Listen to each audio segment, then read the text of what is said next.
¿Cómo les va? Buena jornada. Arrancamos nuestra agenda abierta hablando de este caso Uribe. Se respetará la independencia del Poder Judicial colombiano en todos los pasos del entramado jurídico que tiene este caso. Allí el interrogante para que en redes sociales pueda unirse, pueda participar, empezar a debatir y esperar el análisis también en nuestro espacio. Presencia en Twitter y en Instagram. Hoy vamos rápido porque los contenidos y la actualidad nos obligan a aumentar la velocidad, a sumarnos a la marcha de los hechos. Empecemos.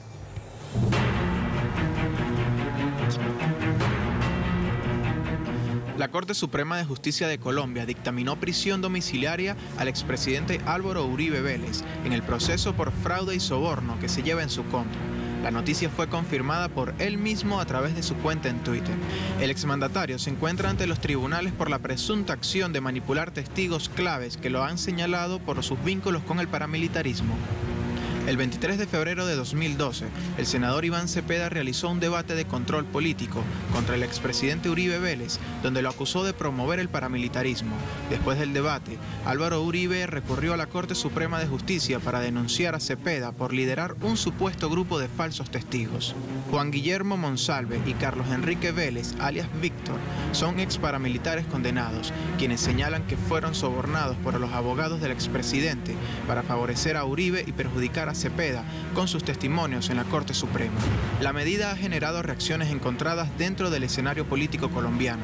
Entre tanto, los simpatizantes del exmandatario, liderados por el actual presidente Iván Duque, se niegan a aceptar el dictamen y amenazan con un entorno hostil. Con esta decisión, Álvaro Uribe Vélez se convierte en el primer expresidente colombiano privado de libertad, mientras continúa la investigación en los tribunales colombianos. Desde Venezuela, el presidente Nicolás Maduro se pronunció en relación a la orden de detención domiciliaria del expresidente Álvaro Uribe Vélez. El gobierno de Colombia está en manos de la mafia. Hoy, la Corte Suprema de Colombia dictó privación de libertad y le dio casa por cárcel al expresidente Álvaro Uribe Vélez, alias el Matarife, precisamente por sus vínculos directos con el paramilitarismo. Como en el caso del Capone, lo están agarrando por un delito menor, entre comillas. Pero el narcotráfico, ¿cuántos años, cuántas denuncias, cuántas pruebas contra Álvaro Uribe Vélez de haber sido la pieza clave de Pablo Escobar Gaviria? Hoy en Agenda Abierta analizaremos los escenarios y reacciones en torno al proceso judicial que se dirige contra el expresidente y senador colombiano.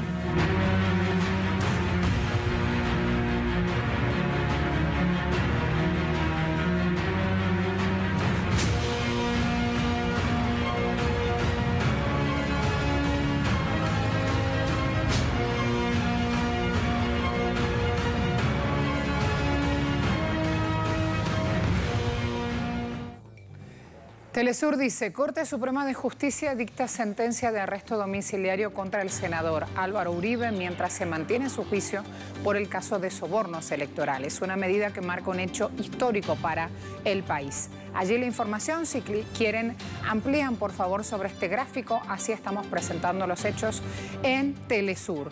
¿Por qué? Porque esas rejas es lo que piden ciudadanos colombianos, que se acabe la impunidad en Colombia. El senador Iván Cepeda instó al presidente Iván Duque a no inmiscuirse en decisiones judiciales. Dijo, le pido que respete la independencia del Poder Judicial. Y allí justamente las luces, las alertas, las alarmas. Noda, la Agencia Latinoamericana de Noticias, indica, Colombia marcha sí cacerolazos para celebrar la orden de detención domiciliaria a Uribe. Pese a las restricciones impuestas por el distrito, está imposibilitado en este espacio, en la capital colombiana, de hacer reuniones en lugares públicos porque están en plena cuarentena. Pese a esto, cientos de personas llegaron hasta la carrera séptima con calle 12, centro de Bogotá, para apoyar la decisión de la Corte Suprema de Justicia. Los manifestantes argumentaron durante la marcha que nadie está por encima de la ley, sea quien sea. Y señalaron, sabemos que está prohibido, pero estamos ejerciendo nuestro libre derecho a la protesta en un día histórico para el país.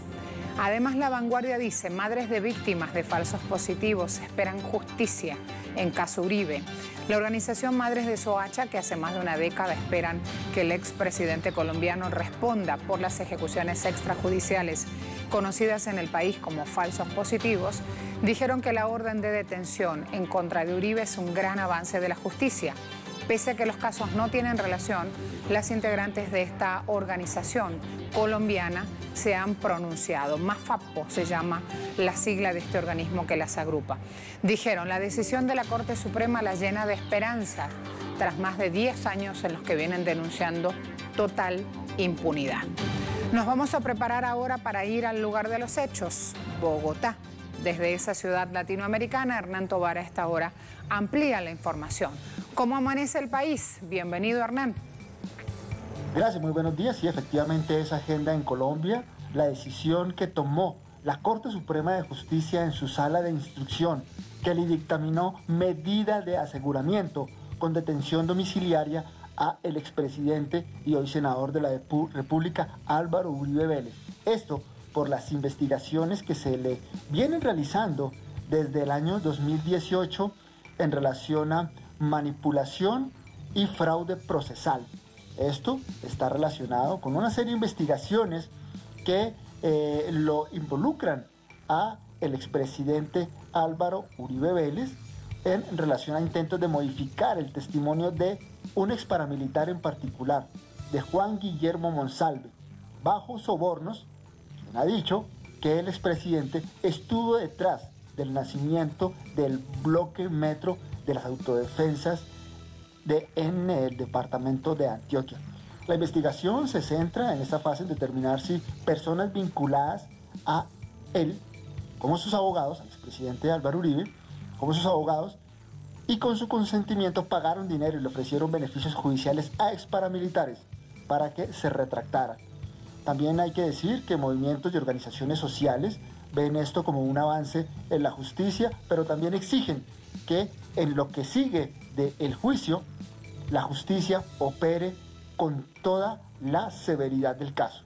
Uribe, asegura, no solo está siendo investigado por esta situación, fraude procesal, sino también, aducen las víctimas, que se tienen que reactivar investigaciones como las más de 200 que aseguran están engavetadas en el Congreso de Colombia por la Comisión de Acusaciones. Que esto es un punto de inicio para que el expresidente diga la verdad de esos nexos con el paramilitarismo, de toda la situación que generó esa relación entre Uribe y los paramilitares, que puede estar involucrado, según esas investigaciones, con el paramilitarismo y las masacres que se cometieron mientras él fue gobernador del departamento de Antioquia y, por supuesto, también involucrado en las investigaciones por los falsos positivos. Así que varias son las posiciones que se ha tomado en Colombia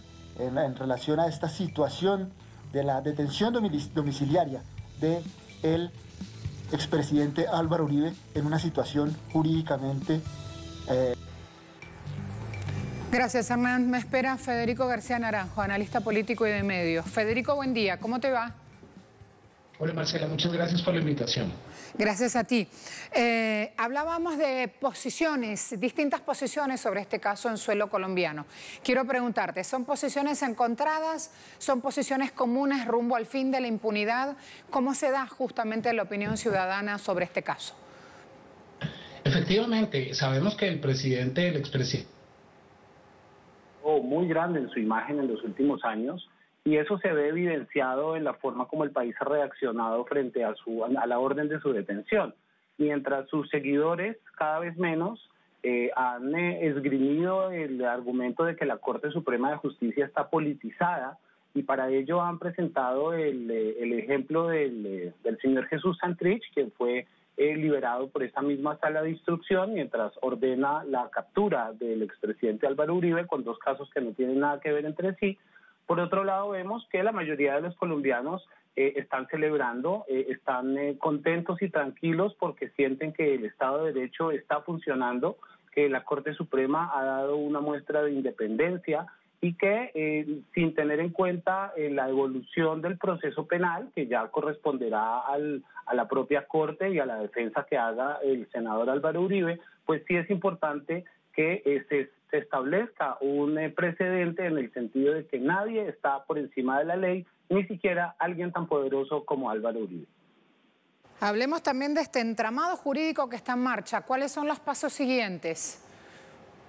Pues esto es una detención domiciliaria que se hace preventivamente. En Colombia la ley establece que a una persona acusada de un delito se le puede detener durante el proceso si existen sospechas justificadas de que puede interferir en la investigación o es un peligro para la sociedad o puede darse a la fuga.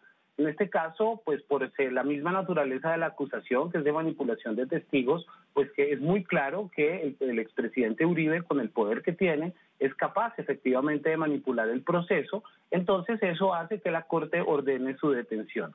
Ahora comienza la etapa de juicio, en donde tanto la Corte Suprema como la defensa del senador Uribe presentarán las pruebas que tienen disponibles, y pues esperaremos que este proceso no sea demasiado dilatado y pronto podamos tener una sentencia, en particular para poder ya pasar la página y superar el debate acerca de la inocencia o culpabilidad de Uribe Vélez o de la justicia o injusticia de su detención. Es importante que este proceso penal no se alargue demasiado porque la opinión pública está pendiente de resultados. Federico, ¿sabes que nosotros esta misma pregunta, si se va a respetar la independencia del Poder Judicial en Colombia, en pleno entramado jurídico que se viene en este caso que llamamos caso Uribe, esta misma pregunta la pusimos en red social Twitter. Y Wilmer, por ejemplo, dice, Uribe es un zorro viejo y lamentablemente por 3 jueces incorruptibles existen 20 corruptos. Viviana, otro de los usuarios que hasta ahora se suma al debate en red social Twitter, Viviana dice, el nivel de corrupción en Colombia coopta todos los escenarios de los 3 poderes, legislativo, ejecutivo y judicial. Lo de los magistrados de la Corte Suprema fue definitivamente muy valiente. Y hablan de que se enfrentan en Colombia estos jueces a un narco paraestado. Imagínate la calificación y la opinión pública, cómo se mueve sobre el caso. Hemos puesto hace pocos minutos el interrogante y hay 234 personas participando en este foro, en este espacio Twitter. Quiero ir, por favor, a estas viejas hipótesis que aparecen justamente hablando del nivel de corrupción existente en Colombia. Sí, es comprensible el escepticismo de muchos colombianos frente a los resultados de este proceso, porque efectivamente, en general, la independencia de poderes en Colombia no ha sido muy vigorosa. Aquí vemos cómo, en particular, el Ejecutivo interfiere en los otros poderes políticos. Y además, efectivamente, también el sistema jurisdiccional es sumamente ineficiente y en Colombia tenemos índices de impunidad que rondan el 95%. Entonces, es factible, tiene sentido tener dudas frente a la resolución de este caso, pero la decisión que ha tomado la Corte, como bien lo decía un usuario de Twitter, es una decisión sumamente valiente, porque efectivamente consolida y garantiza la independencia del Poder Judicial. Por otro lado, transmite un mensaje a la sociedad en el sentido de que este es un Estado de Derecho e independientemente del poder que pueda ostentar un individuo, no está por encima de la ley. Y pues de alguna manera este caso marca un parteaguas, marca un antes y un después, creo yo, en la historia judicial de Colombia, porque por primera vez se encarcela a un presidente tan poderoso como Álvaro Uribe, una persona tan influyente y con tanta capacidad de corromper las distintas estructuras del Estado. Entonces esto también será una prueba de fuego, no solo para la Corte Suprema de Justicia, sino en general para la institucionalidad en Colombia, para que pueda demostrar que esto no es una república bananera, que aquí sí hay separación de poderes y que aquí sí hay vigencia del Estado de Derecho. Estoy leyendo a Roy Barreras en Twitter también y él hace un comunicado que califica como comunicado aclaratorio. Dice, el senador Uribe no irá a la cárcel, seguirá en su casa hacienda de Río Negro. Durante su aislamiento obligatorio tendrá las mismas restricciones que todos los colombianos en pandemia, que tengan haciendas con caballerizas y miles de metros cuadrados. Ahí ya nos va poniendo en contexto también de cómo se percibe esto, Federico. Claro, muchos quisieran ver a Álvaro Uribe con un traje de rayas tras las rejas y encadenado. No obstante, eso no sucederá. En Colombia es muy frecuente que las personas con poder no van a la cárcel, sino que cuando son detenidas o cuando tienen una orden de captura, pagan sus condenas desde su casa. Y normalmente sí son casas grandes. En este caso, Uribe posee una finca de miles de hectáreas en donde va a poder, digamos, tener su reclusión. No obstante, independientemente de la crudeza de la pena o de las dificultades que pueda pasar la persona en prisión, lo que en este caso no va a suceder, sí es un hecho muy significativo la sola situación de que Álvaro Uribe esté aislado, que no pueda moverse, que no pueda utilizar Twitter, que no pueda asistir a las sesiones ni virtuales ni presenciales del Senado, es decir, una figura como él tan influyente que es adicto a estar transmitiendo sus ideas a través de las redes sociales, en particular de Twitter, pues el hecho de que ya no pueda continuar con esta frenética comunicación con sus seguidores, pues por supuesto va a marcar una crisis en su liderazgo.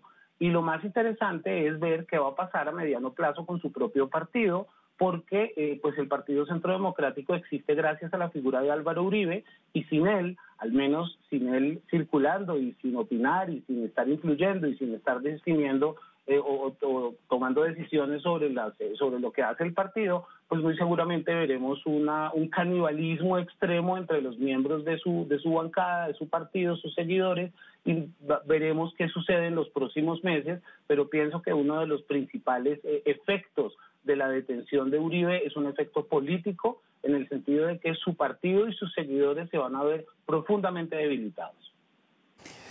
Sabes que te escucho y rápidamente fui a buscar la portada de Publimetro, y esas palabras son justamente contexto para este titular que tiene Publimetro hasta ahora y con la cual, con este titular vende su cobertura en redes sociales. Publimetro dice: preso de su propio invento, y pone justamente la foto de Uribe.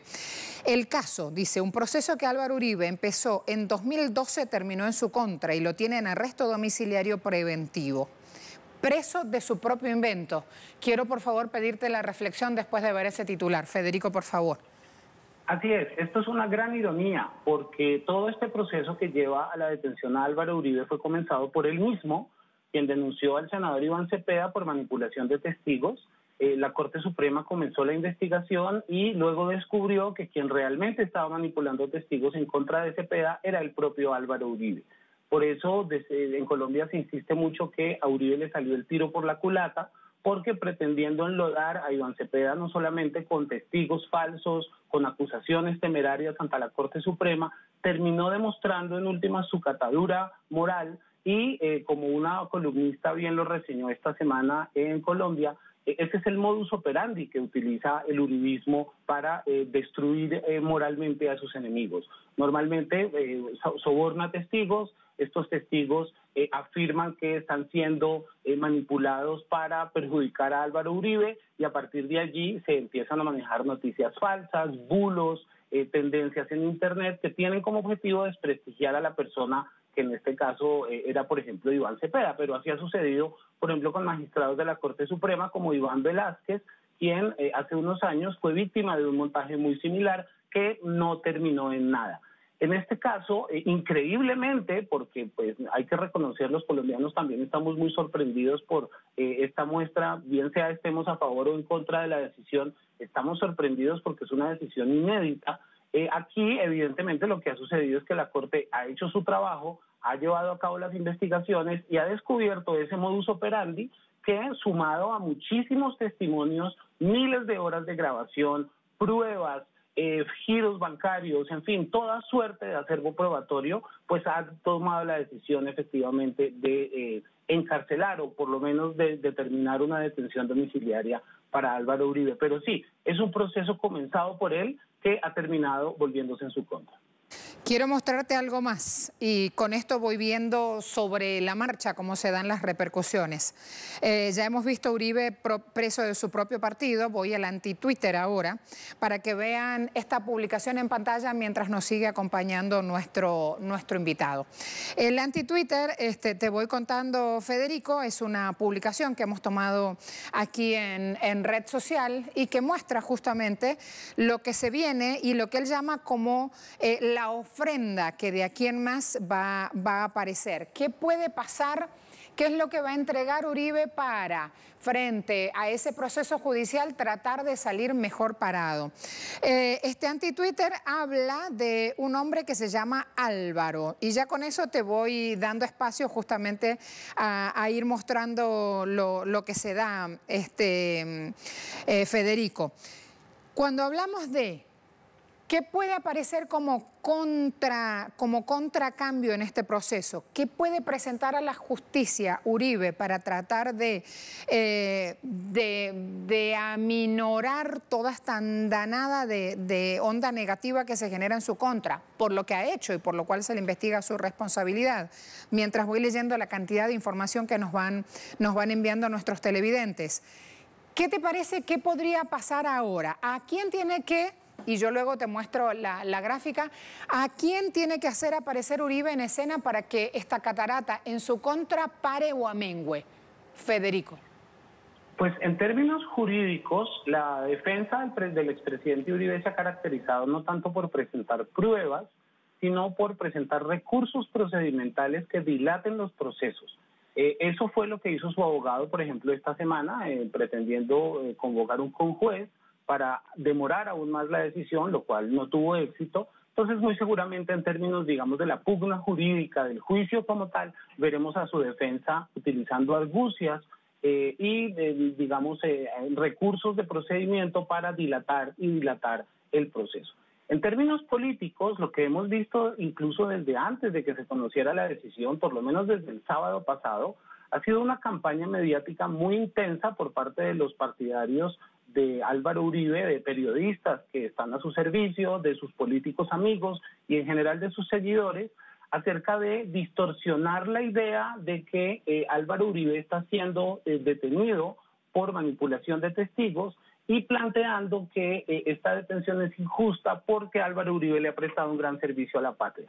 Independientemente de cómo se valore su obra de gobierno, si se está a favor o se está en contra, esta decisión no tiene nada que ver con su obra de gobierno, tiene que ver con un ejercicio de manipulación de testigos para enlodar al senador Iván Cepeda, que por cierto estaba adelantando investigaciones para que paramilitares confesaran la participación de Álvaro Uribe en la masacre del Aro de 1997, que es lo que está debajo de todo esto. Pero para desviar la atención, para no hablar de la masacre del Aro, no hablar de la manipulación de testigos, no hablar de las pruebas, el uribismo ha estado insistiendo en que esto es una decisión política, que la Corte Suprema está parcializada, que mientras los líderes de las FARC están ocupando curules en el Senado y en la Cámara de Representantes, el presidente Uribe está preso, lo cual constituye una injusticia. Y la última propuesta, que ya esta mañana empezó a manejarse en medios de comunicación, es la convocatoria de una Asamblea Nacional Constituyente con el fin de reformar la justicia y hacer realidad el sueño de Uribe de unificar todas las cortes. En Colombia hay 5 cortes, unificarlas en una sola, que pueda ser fácilmente manipulable. Vamos a ver en este escenario, por supuesto, una tormenta política en los próximos días, porque el uribismo va a defender con uñas y dientes esta versión, va a tratar de distorsionar y desviar la atención sobre las verdaderas acusaciones que hay contra Álvaro Uribe y va a tratar de promover la idea de la Asamblea Constituyente. Yo soy realmente escéptico frente al éxito de esta propuesta. Creo que, por el contrario, va a ser más desgaste todavía para el partido de gobierno. Imagínate además cuando los uribistas hablen de la figura que representa, después de lo que han dicho cuando se aplicó aquí en Venezuela y que está vigente, de la acción en el campo político de una ANC. Claro, en este caso la Asamblea Nacional Constituyente se convoca para resolver el problema inmediato que tiene el uribismo con el encarcelamiento de su jefe. Eso hay que tenerlo en claro. En Colombia hubo una asamblea constituyente en el año 91 que reformó la Constitución y que fue producto de una movilización popular y de opinión sin precedentes en la historia de Colombia, y es una Constitución que cuenta con una gran legitimidad justamente porque su promulgación fue producto de un proceso popular espontáneo en el que se vinculó toda la sociedad colombiana. No es el caso de lo que está sucediendo ahora. Ahora vemos una maniobra política del uribismo que busca de alguna manera cambiar las reglas del juego para que Uribe pueda no solo recobrar su libertad, sino también la posibilidad de ser de nuevo candidato presidencial, porque pues el uribismo ve con mucha preocupación el deterioro que tiene la imagen del presidente Iván Duque, el deterioro del uribismo como proyecto político y su posible final. Entonces es de alguna manera un recurso de emergencia, un último intento que hace el uribismo por no solamente salvar el pellejo de su jefe, sino también salvar su legado político. Voy a mostrarte esta imagen que te prometí del anti-Twitter, publicada en red social. Primero la chequeamos y luego decidimos ponerla al aire.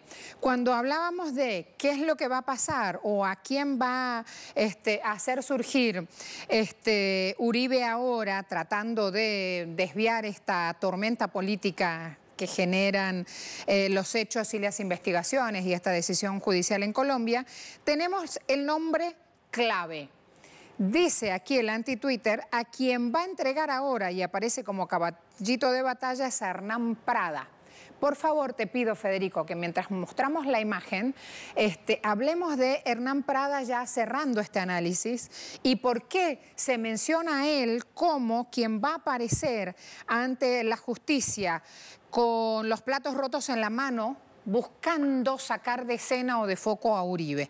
¿Por qué dicen esto? ¿Por qué se habla de esto? Ya voy a ir, después de mostrar esta imagen, a mostrarles la portada del Tiempo, donde presentan la investigación contra Prada.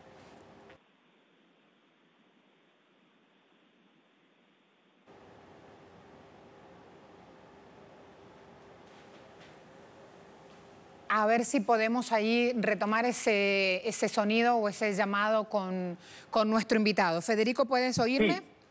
Sí, Álvaro Hernán Prada es un representante a la Cámara del partido de Uribe, del departamento del Huila, quien fue su cómplice, o probablemente, supuestamente fue su cómplice en todo este proceso de manipulación de testigos contra Iván Cepeda. Existe también muchas pruebas, llamadas, interceptaciones, testimonios que vinculan al representante Prada como parte de este entramado criminal. Lo curioso es que en este caso la Corte Suprema haya recogido mayor acervo probatorio contra Álvaro Uribe y haya decretado su encarcelamiento, su detención, mientras todavía Álvaro Hernán Prada no ha sido objeto de ningún llamamiento por parte de la justicia.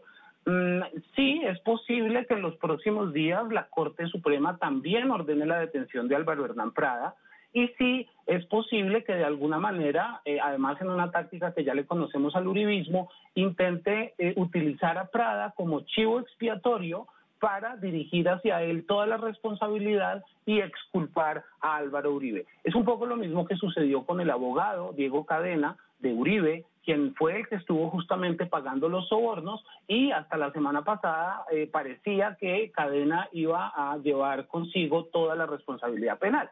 De alguna manera la Corte logró claramente entender que la responsabilidad de Cadena pues vinculaba a Álvaro Uribe, que Álvaro Uribe estaba al tanto de estos pagos de sobornos y que pues merecía ser detenido. Entonces sí, seguramente el uribismo utilizará la figura de Prada como chivo expiatorio, tratarán de exculpar a Álvaro Uribe diciendo que el responsable probablemente fue Prada y el abogado Diego Cadena, pero pienso que ya es muy tarde. Yo creo que el daño reputacional a Álvaro Uribe por cuenta de su detención ya está hecho y por más que el uribismo se esfuerce en presentarlo como un mártir o un perseguido político, pues la mayoría de los colombianos son conscientes que Álvaro Uribe es una persona sumamente poderosa, que ha ejercido su poder, además persiguiendo a muchas personas, que de perseguido político no tiene nada, y que por el contrario lo que está sucediendo aquí es el Estado de Derecho en acción, la independencia de poderes funcionando y la Corte Suprema dando muestras de independencia y valentía. Federico, muchas gracias por todo este tiempo, por toda esta información y este análisis que nos brindas a través de nuestra pantalla. Gracias por atender el teléfono, porque en este día tenemos claro que está siendo muy requerido con tu opinión. Marcela, gracias a ti, un placer como siempre y un saludo a toda la audiencia de Telesur. Lo retribuimos, muchas gracias. Quiero mostrarles otras cosas para cerrar. Caricatura. También en redes sociales hasta ahora está moviéndose, ya para cerrar el tema y el caso Uribe, está moviéndose esta información. Miren esto, una caricatura de archivo. Si se quedan solo con la caricatura, van a tener un panorama muy completo de cómo Uribe lanza este artefacto en mano, cómo un funcionario y un político lo resuelve, responde y cómo el efecto boomerang se lo devuelve. El que está en el medio, con los rulitos en cabello negro, es Cepeda, justamente. Así, este efecto boomerang se devuelve justamente y hoy genera esta información en el plano político en Colombia.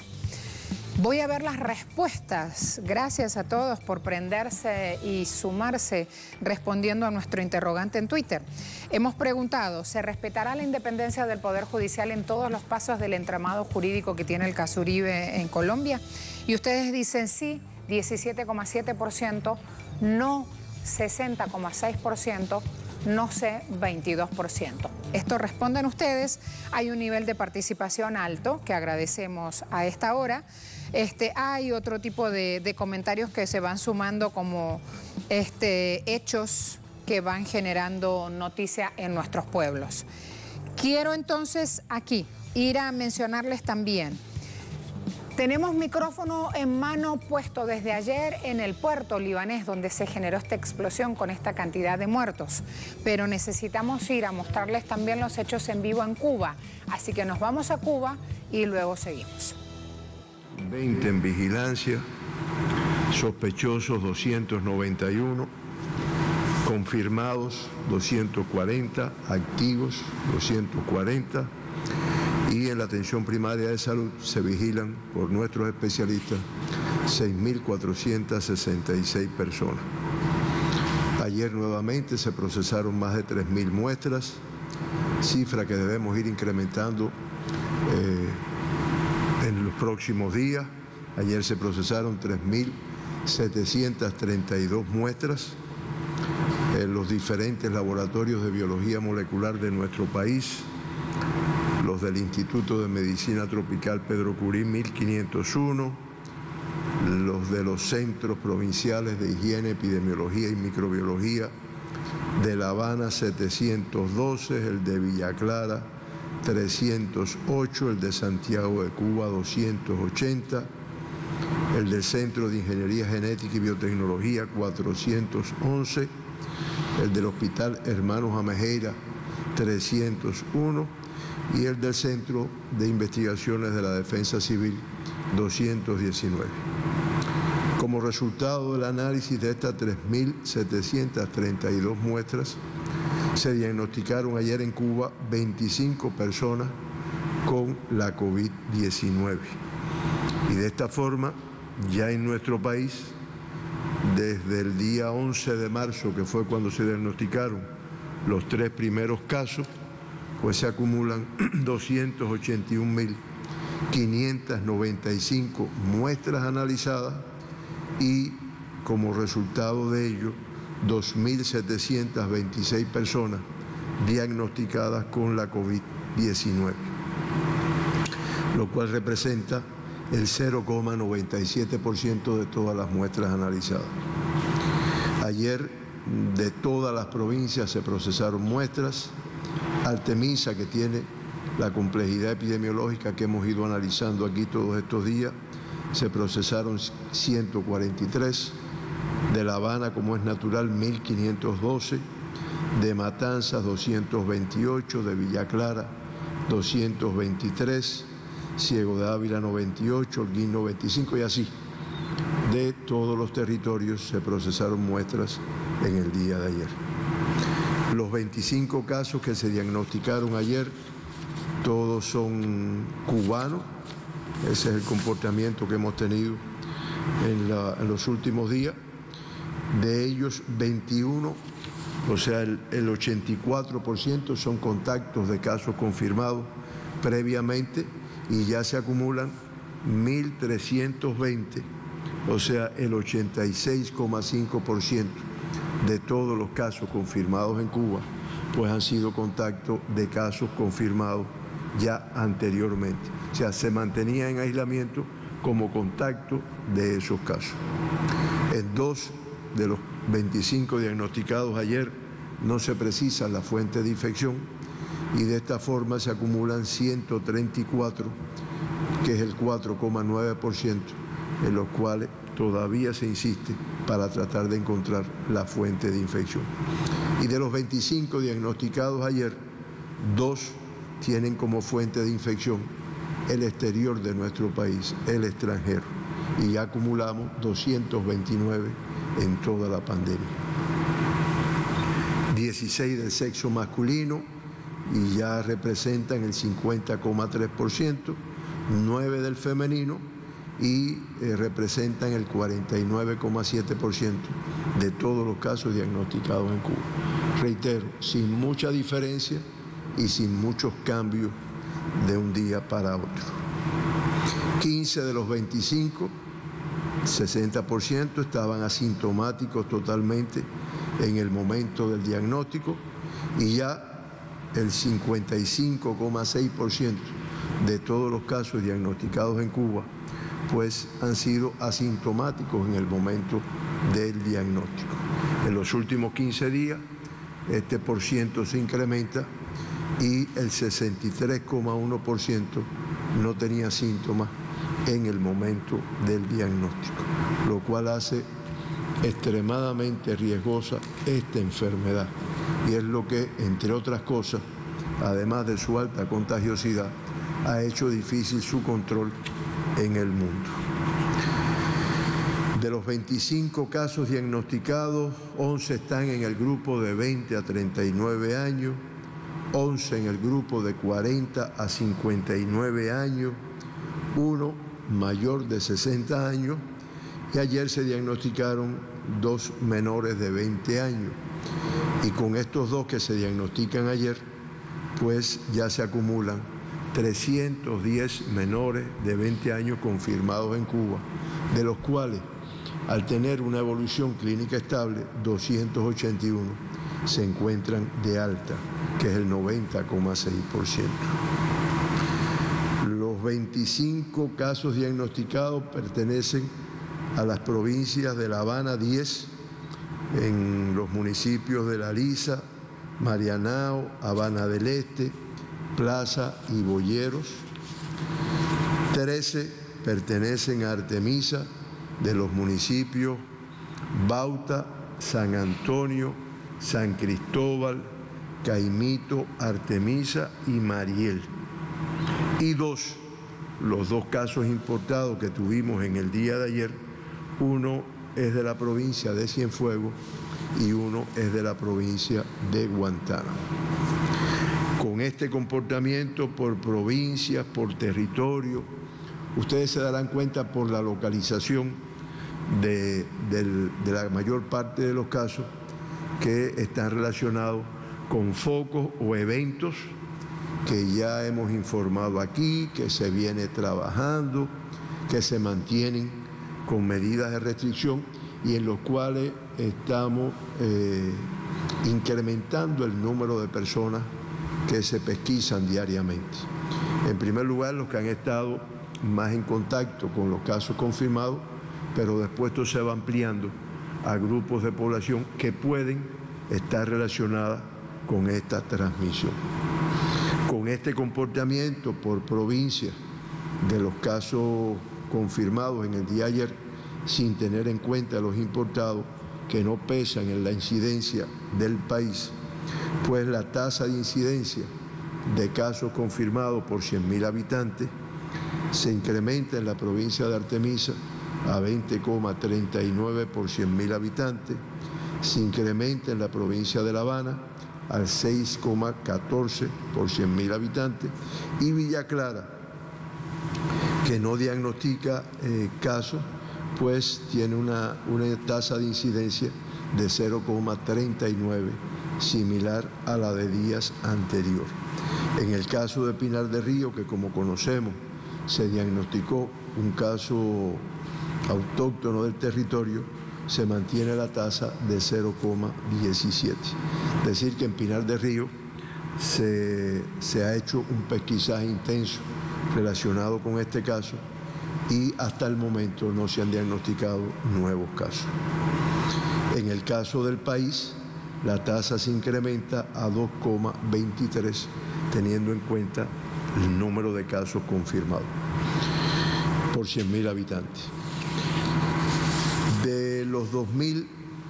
Resumiendo, de los 2.726 pacientes diagnosticados en Cuba con la enfermedad, dijimos que se mantienen activos. Estamos hablando de casos confirmados que están ingresados 240, que representan el 8,8% y que es una cifra que resulta alta para lo que habíamos tenido en días anteriores. De estos 240, 238 tienen una evolución clínica estable, estamos hablando del 99,2%. No tuvimos fallecidos en el día de ayer, se mantienen los 88 fallecidos, lo cual da para Cuba una letalidad de 3,22, que cuando la comparamos con la letalidad de la región de las Américas, que es de 3,73, pues eso hace que Cuba ocupe la posición número 21. Cuando la comparamos con la letalidad del mundo, que es de 3,79%, pues Cuba ocupa la posición 113, al igual que en días anteriores.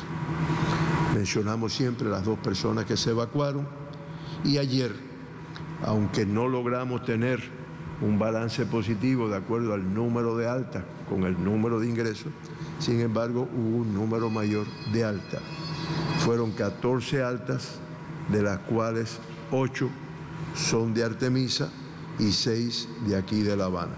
Y con estas 14 altas del día de ayer, pues ya se acumulan 2.396 pacientes recuperados ya de alta clínica o de alta clínica y epidemiológica, que representan el 88% de todos los casos diagnosticados en nuestro país. Recuerdan que habíamos tenido una paciente ingresada de aquí de La Habana, ingresada en el hospital Dr. Luis Díaz Soto, primero crítica estable, después pasó a grave y ya en el día de ayer esta paciente pues pasó al estado de cuidado. Se ha tenido una evolución como resultado de los tratamientos, de las medidas que se han adoptado con ella para que ya en estos momentos esté reportada de cuidado. Sin embargo, ayer 2 pacientes de aquí de La Habana también pues pasaron al estado de grave, que se encuentran ingresadas en la sala de terapia intensiva. Este es el comportamiento de Cuba, reitero, con una cifra de casos confirmados que se ha incrementado y que esperamos que con las medidas que se están adoptando y un poco de participación en la responsabilidad ciudadana, pues logremos revertir esta situación, lo cual, reitero, no pierdo la oportunidad de dejar claro que representa un gran riesgo para nuestro país, después del sacrificio hecho, de toda la atención con que se ha trabajado la pandemia, que por el descuido, por las negligencias, por las indisciplinas, tenemos que reiterarlo, de algunas personas que no están, no están claros de lo que representa para Cuba, de lo que representa esta enfermedad, pues han hecho que tengamos un incremento en los últimos días. El mundo, sin muchos cambios, Ahí se mantiene la confirmación de casos en 185 países, ascienden ya a 18.263.542 casos confirmados, ya que ayer se diagnosticaron en el mundo 207.232 casos. Esto, además, fallecieron nuevamente más de 4.000 casos en el día de ayer. Estamos hablando de 4.507 casos, lo cual hace un acumulado de 693.726 fallecidos como consecuencia de esta enfermedad. Esto da para Cuba una letalidad de 3,79%. La región de las Américas, que sigue siendo el epicentro de la pandemia desde hace varias semanas, que ya representa el 53,97% del total de los casos reportados en el mundo, con los 95.129 que se confirmaron ayer, y que hace que la cifra de casos confirmados en la región sea de 9.857.801 casos confirmados. Fallecieron 2.270 casos, personas con la enfermedad, y ya se acumulan 367.958 fallecidos para una letalidad del 3,73%. Estas son las cifras del mundo. Esto explica la razón por la cual tenemos que resolver los aspectos que quedan pendientes aquí en Cuba, porque como ven no tiene control y es algo que se reconoce por los directores de la Organización Panamericana de la Salud y Mundial de la Salud. Ahí, si Lilian nos ayuda, hay veces que un gráfico ayuda más que muchas palabras. Ahí se mantienen entre los países con mayor afectación, en este orden: Estados Unidos, Brasil, India, Rusia, Sudáfrica, México, Perú, Chile y Colombia. Fíjense el número de los que representan países de la región de las Américas. Y ahí, con colores, el color rojo ese, medio que rojo carmelita, que es el que está hablando de países con más de 1 millón de casos confirmados. Ustedes ven que aparece Estados Unidos, Brasil y la India. Son estos 3 países que aparecen con ese color. Ahora, es casi, perdóname, rojo no, es casi negro, como se ve en el mapa en estos momentos. Ahora, el que tiene el rojo más intenso, que son los países que tienen entre 100.000 y 999.000 casos confirmados, se incluyen 20 países. Y resaltamos ahí de la región: Canadá, México, Colombia, Perú, Argentina, Chile, y de otros continentes, pues Rusia, Irán, Sudáfrica, Francia, España, Italia. Realmente, como dije, son 20 países los que reportan este número de casos. Y se mantienen 9 países, el 4,6%, que no reportan casos de COVID hasta el momento. Esta es la información que nosotros teníamos que brindarle hoy. Hay una noticia que se ha estado circulando y que se me han acercado, que habla de un antiviral, un medicamento ruso. Ha sido noticia en estos días la vacuna de Rusia, que plantean que ya en octubre se la van a aplicar masivamente, que ya van a ensayar otro tipo de vacuna en el mes de noviembre, y que en los estudios que se han hecho, después de aplicada, se ha visto que hay un incremento de la carga de los títulos de anticuerpos, por lo tanto está dando inmunidad, que sería, bueno, pues algo que tal vez ayude a controlar esta pandemia. Y ahora más recientemente pues también Rusia ha publicado un grupo de científicos los resultados de un ensayo que se hizo con un medicamento que se llama Avifavir, que se basa en un antiviral ya conocido, que también se utiliza en el tratamiento de los pacientes seropositivos al VIH, que es el Favipiravir.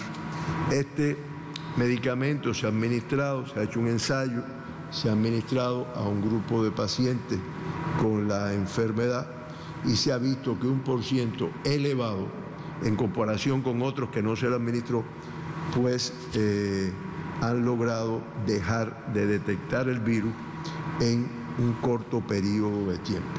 Se plantea, dejó de detectarse en un 62,5% en los primeros 4 días, lo cual, bueno, avisora, junto con las vacunas, claro, perdónenme, estos son cosas nuevas que todavía están sujetas a ensayo y que no podemos darlas hasta que no tiene un basamento con una estadística, con una casuística mayor, podemos darlo como que ya está solucionado.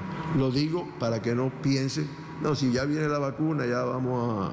No, si ya hay un medicamento, bueno, pues no es así. No existe todavía nada, a no ser el comportamiento de cada persona que logre controlar esta enfermedad. No sé, Héctor, si nos quede tiempo, si tengamos algo. No tenemos ronda de preguntas para hoy, doctor. ¿Usted tiene algo que decir? Bueno, pues agradecerles. Pausa rápida. Aquí los esperamos para mostrarles otros contenidos, entre ellos el reporte de nuestra enviada Wafika Ibrahim al Líbano. Desde Beirut nos está esperando.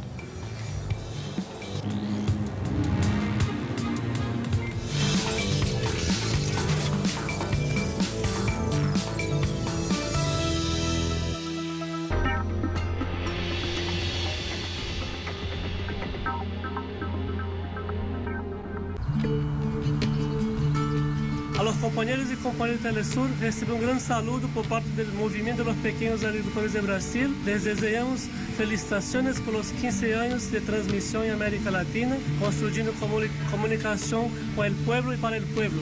Entonces, vida longa a Telesur.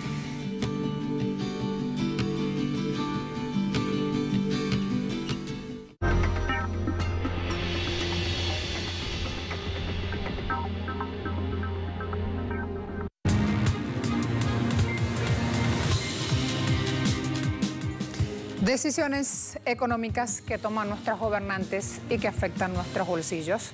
El Banco Central de Rusia, a través de un informe, indicó que la economía del país se recuperará en el segundo semestre 2020. La entidad señala, esperan una recuperación más rápida que la actividad económica en el tercer y cuarto trimestre de este 2020 por las políticas monetarias y presupuestarias aplicadas desde abril pasado. Pero el banco agrega que la trayectoria de una mayor recuperación económica gradual podría ser inestable por la caída de ingresos, el comportamiento restringido del consumidor, los sentimientos empresariales cautelosos, así como las restricciones por parte de la demanda externa.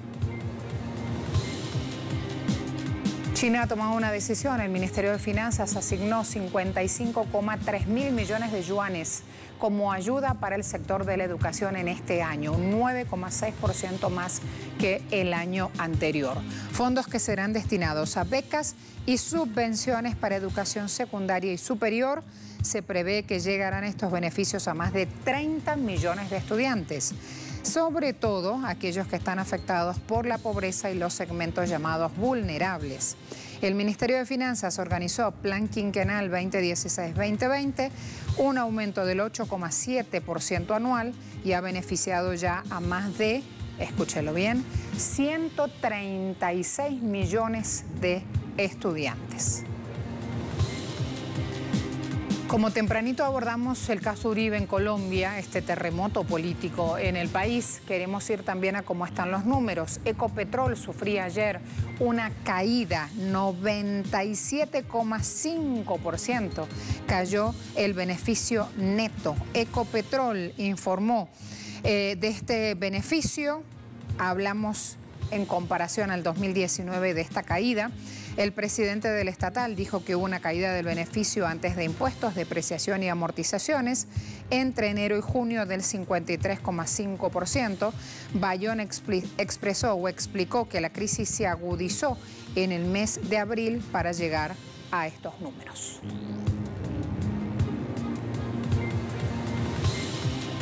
Me esperan en Beirut. Hace algunos minutos habló el gobernador Marwan Aboud. Afirmó que aún hay más de 100 desaparecidos.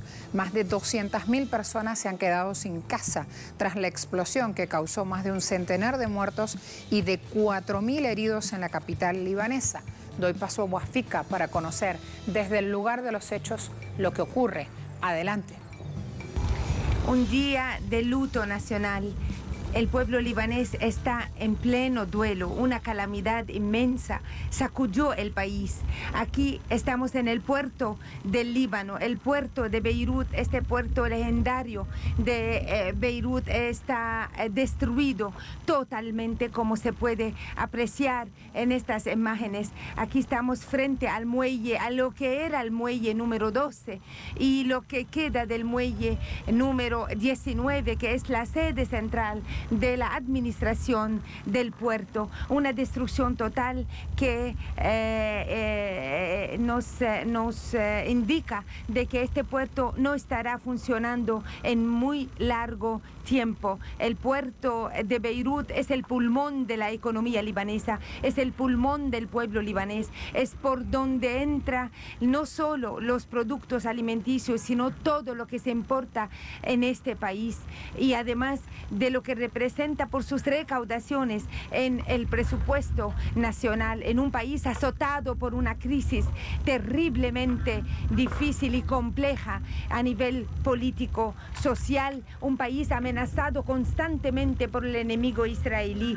El Consejo Supremo de Defensa declaró el estado de emergencia en Beirut por 2 semanas. El primer ministro prometió de que se dará toda la información al pueblo libanés, sobre todo que su gobierno había presentado un reporte, un informe hace 4 meses solicitando que eliminar la sustancia química que se había decomisado a un barco llegado al puerto de Beirut después de haber sufrido problemas técnicos en alta mar, y por el peligro que representa esa sustancia química que se encontraba en el depósito desde el año 2013. O sea, por ahí han pasado más de 5 gobiernos libaneses que no han tomado ninguna decisión al respecto para evitar un peligro de este nivel. Esta destrucción total causó con su onda expansiva la destrucción de todos estos edificios que tenemos frente, y incluso llegó esa onda hasta el sur del Líbano, perdón, hacia otras provincias. Y como podemos constatar, aquí tenemos a la estatua del inmigrante libanés para América Latina. Este inmigrante libanés se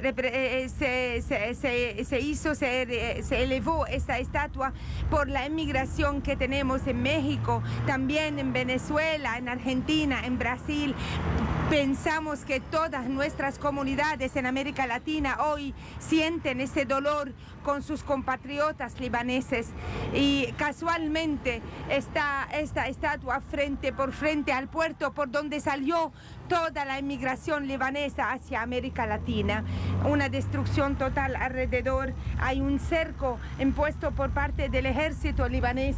El ejército libanés tiene la zona, el área actualmente bajo su control, y impuso un cerco a toda esta región.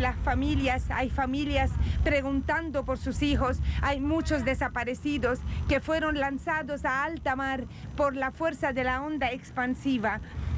muchas preguntas tiene el pueblo libanés y esperan la respuesta de la comisión de investigación que comenzó su trabajo y se le ha dado un lapso de tiempo entre 1 y 5 días para dar respuestas. Lamentablemente aquí hay un hospital cerca, el Hospital Ortodoxo, donde hubo 20 muertos entre médicos, enfermeros y enfermeras y pacientes también. Esta es la situación hasta este momento aquí en el puerto de Beirut para Telesur desde Al Mayadin, Ibrahim. Muchas gracias. Gracias a todos por confiar en nosotros y elegir nuestra pantalla para informarse. Será hasta luego.